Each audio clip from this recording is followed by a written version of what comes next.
अस्सलाम वालेकुम व्यूअर्स, कैसे हैं आप? उम्मीद है सब खैरियत से होंगे।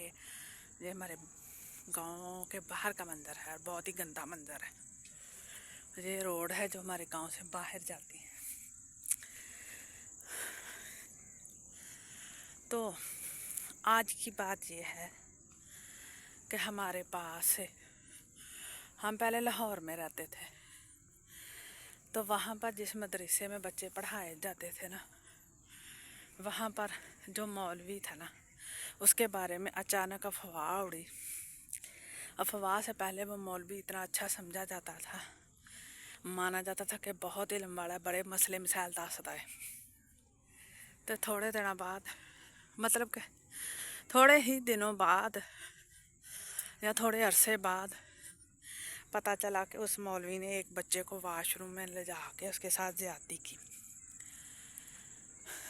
तो बेसिकली कहा जाता है कि जो दीनदार हैं, जो दीन के ठेकेदार बने हुए हैं, इन्हों को मसले मिसाइल पूछो, चंगी गाल दस दे, पता उनको भी इतना अच्छे से नहीं होता, या कईयों को तो बिल्कुल ही पता नहीं होता।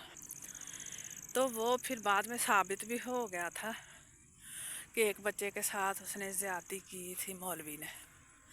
बड़ा अच्छा माना जाता था, समझा जाता था। नाम मैं बताना ही नहीं चाहूँगी कि अल्लाह ना करे जो सुनी हुई बात हो, क्या पता इसमें कुछ गड़बड़ हो बात में, लेकिन हम ऐसे ही किसी का नाम लेके जो है उस पर बात डाल दें। लेकिन सबक सिखाने के लिए, बस समझने के लिए बात बता रही हूँ कि अपने बच्चों का ख्याल रखें। वो अगर आपको कुछ बता नहीं रहे हैं तो आपकी डर की वजह से नहीं बता रहे हैं। अपने बच्चों को एतमाद में लिया करें ताकि वो बाहर से आने वाली हर अच्छी बुरी बात आपको बता सकें, आपको समझा सकें। उन्हें पता हो कि हम जिससे बात कर रहे हैं वो हमारे ऊपर चढ़ दौड़ेगा नहीं, हमारी बात गौर से सुनी जाएगी, समझी जाएगी और फिर उसका हल किया जाएगा। उन्हें पता होना चाहिए कि हमारे माँ बाप जो हैं वो भगौड़े नहीं हैं, बंदे दे पुत्त ने। ते बंदे दे पुत्त गल समझणगे तो उसका हल भी करनगे।